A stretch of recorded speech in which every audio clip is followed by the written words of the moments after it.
1세대 후기 성도의 일상. 훗날 후기 성도가 된 낸시 알렉산더는 4살 때 아버지를 여의었고 그녀의 어머니 베치는 파산하여 자녀들을 친척 집으로 보냈다. 낸시는 조부모에게서 교육을 받았고 가족과 함께 성경을 읽었으며 시를 작고 바느질하는 법을 배웠다. 낸시가 15살이 되었을 때 어머니가 잠시 돌아왔다. 어머니와 또다시 떨어져 사는 것을 견딜 수 없었던 낸시는 어머니를 따라 다른 친척 집에서 함께 살게 되었다. 얼마 뒤 낸시는 사촌인 모지스 트레이시와 결혼했고 남편과 함께 정착해 가정을 꾸렸다. 낸시가 어린 시절에 겪었던 일은 그 또래의 아이들에게 그리 드문 일은 아니었다. 당시에는 예기치 못하게 식구들이 죽거나 서로 오랫동안 떨어져 살아야 하는 경우가 많았다. 대부분의 미국 가정에서 딸들은 실잡기와 바느질을 배웠고 젊은 사람들은 10대 후반 또는 20대 초반에 교제하고 결혼했다. 당시 미국에서 볼 수 있었던 이런 일상의 모습은 역사 기록에서 그다지 주목의 대상이 되지 못하기 때문에 오늘날 독자들에게는 생소하고 동떨어진 것처럼 느껴진다. 하지만 당시의 일상과 관습은 성도들이 살았던 사회를 형성하고 그들의 선택을 구성하는 중요한 요소가 되었다. 1800년대 초반 이래로 일상생활에서 가장 큰 변화가 이루어진 부분은 가정 경제, 개인 건강, 여가, 여행 및 통신 분야였다. 가정 경제.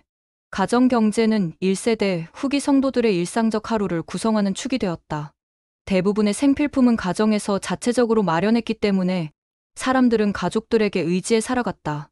조셉 스미스 시대에는 미국 사람들의 90% 이상이 농장 및 농촌 지역에서 생활했으므로 당시에 가장 큰 도시였다고 해도 오늘날의 기준으로 볼 때에는 그 규모가 작았다. 1830년에 인구가 5만 명을 넘는 지역은 기껏해야 뉴욕, 필라델피아, 볼티모어, 보스턴 정도밖에 없었다. 농촌 가정에서는 보통 가족들이 일을 분담했는데 부모들은 자녀가 점차 일을 거둘 수 있을 때까지 음식과 생필품을 책임졌다. 농사일이라는 것은 날마다 그리고 계절에 따라 할 일을 미리 생각하고 정해 두어야 하는 일이었다. 새벽이면 여자들은 채소밭을 가꾸고 버터나 치즈 등 기본 식품을 만들고 실을 뽑아 천을 짜고 옷을 수선하고 세탁하고 음식을 만드는 등의 집안일을 시작했다. 남자들은 바깥으로 나가서 가축을 돌보고 관리를 하거나 목공, 통 만들기, 무두질 등의 손일을 했다. 저녁이 되면 가족들은 집에 함께 모여 대화를 나누거나 성경을 읽었다. 보통 부모, 남자아이, 여자아이들은 지피나 깃털로 만든 침대에서 따로따로 잠을 잤다.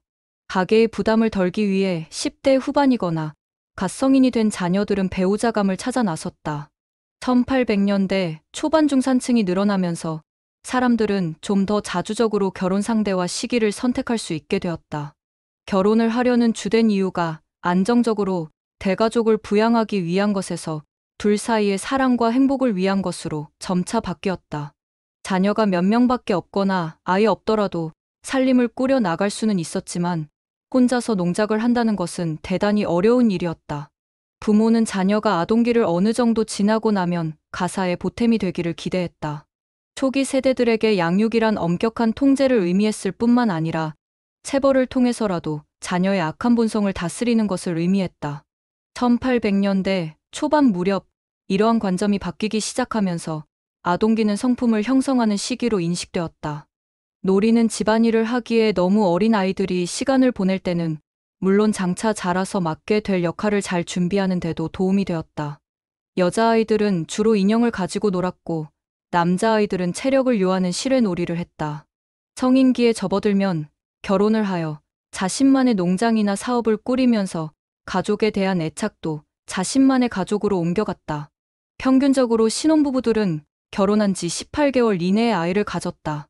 여성들, 특히 산모를 돕는 산파, 친척, 이웃들은 임신과 출산을 통해 결속되었다. 때로 산파들은 진통이 진행되는 동안 자궁 수축을 촉진하기 위해 산모에게 천연 진통제 또는 특별한 균류를 복용하게 하고 출산 과정 전체를 주관하기도 했다. 산모와 신생아는 심각한 위험에 처하기도 했다.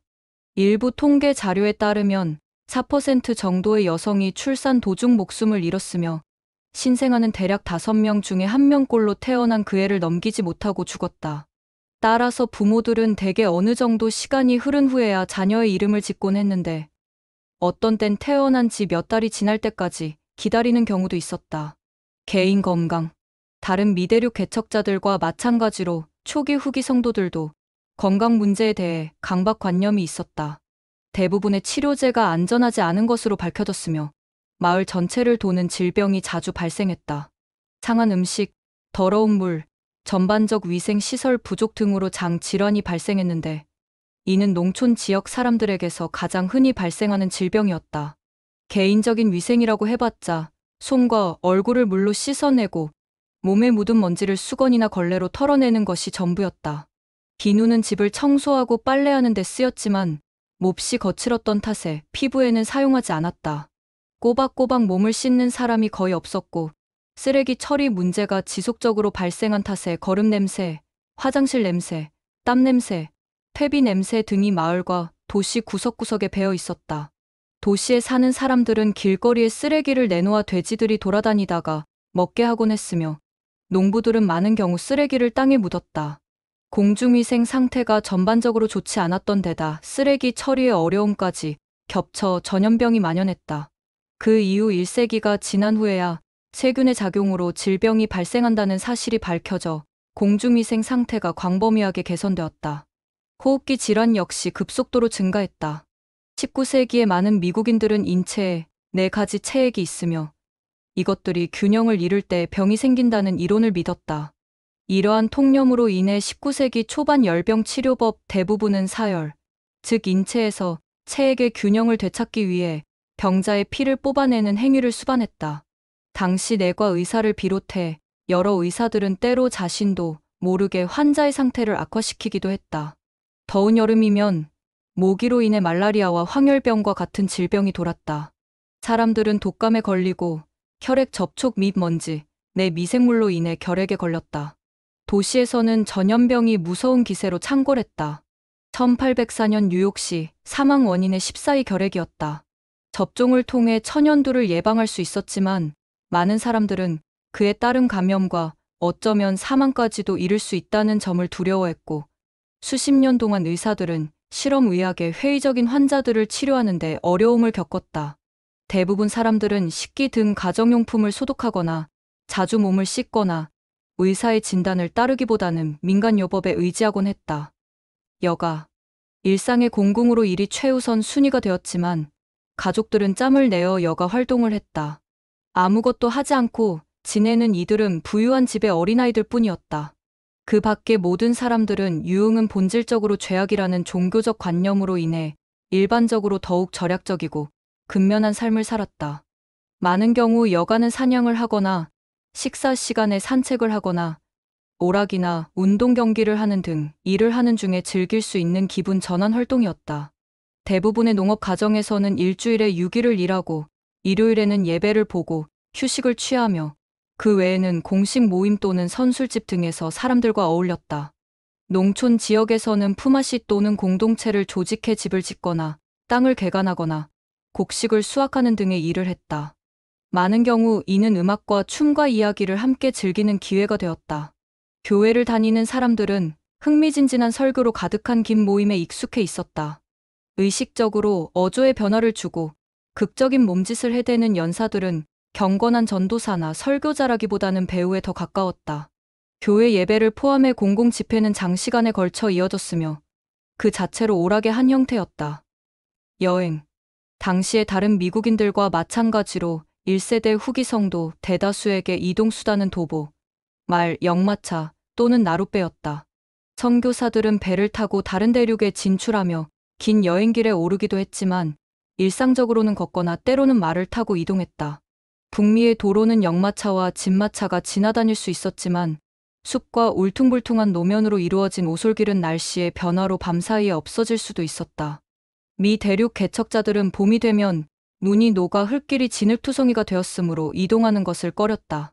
강, 특히 미주리 강과 포토맥 강은 예측할 수 없는 낙차와 굽이치는 물살 탓에 노젓는 경험이 아주 많은 노련한 사람이 아니고서야 모두에게 위험한 곳이었다. 따뜻한 계절에 이동하는 사람들은 때로 이리 운하와 같은 인공 수로를 운항하는 운하용 보트를 이용하기도 했다. 가장 흔한 장거리 이동수단은 여전히 역마차였다. 역마차를 몰고 북미 내 정착지를 오가는 마부들은 대부분의 초기 후기 성도들이 일생에 몇 번 탈 수 있을까 말까 할 정도로 큰 금액을 요구했다. 마차는 한 휴게소에서 다음 휴게소까지 단계별로 이동했는데 이러한 휴게소는 보통 하숙을 할 수 있는 집이나 여관이었다. 여행자들은 바뀌는 풍경과 저녁 여흥을 즐겼지만 그 여정은 현대와 비교해 볼 때 몹시 고되고 험난했다. 승객들이 마부를 도와 진흙탕에 빠진 바퀴를 들어 올리는 일은 빈번히 일어났으며 때로 겁에 질린 말들이 마구 질주하는 바람에 마부는 말고삐를 당기어 주도권을 되찾든지 아니면 승객들이 그 마차를 타고 가는 것을 단념하도록 권해야 했다. 보스턴에서 뉴욕 팔마이라까지 약 640km의 거리를 마차를 타고 가려면 약 2주 정도 걸렸다. 통신. 이동수단의 제한으로 통신 역시 나룻배나 역마차를 통해서만 가능했다. 미국 우편 제도는 우편마차와 우편물 수송도로를 통해 서신을 전달했다. 1800년만 해도 사실상 모든 우체국이 북동 지역에만 국한되어 있었다. 하지만 이후 20년 동안 우편물 수송 도로가 확충되어 1820년대 후반부터는 국경 지역에서도 보통 우편을 받아볼 수 있게 되었다. 초기 후기 성도들은 1800년대 중반 타전기가 널리 보급된 이후에도 자주 서신을 주고받았다. 대중에게 정보를 전달하는 일 또한 서면에 의존했다. 독자들은 신문, 잡지, 팸플릿, 책 등을 통해 소식과 동향을 알 수 있었다. 이 시기에 미국 내 글을 아는 사람의 비율은 제법 높은 수준에 도달했으며 대다수의 미국인이 인쇄 매체를 통해 정치 및 공개 토론 등에 참여했다. 의학 및 통신 기술 상태와 농촌 생활의 현실을 알면 초기 성도들의 선교, 사업 방법, 공동체 건설 관례, 조셉 스미스의 계시 정황을 더 잘 이해할 수 있다. 일상생활의 이러한 요소들은 잘 언급되지 않고 간과되는 경우가 많지만 초기 교회의 성장과 더불어 함께 모여 시온을 건설하려는 성도들의 노력에 많은 영향을 미쳤다.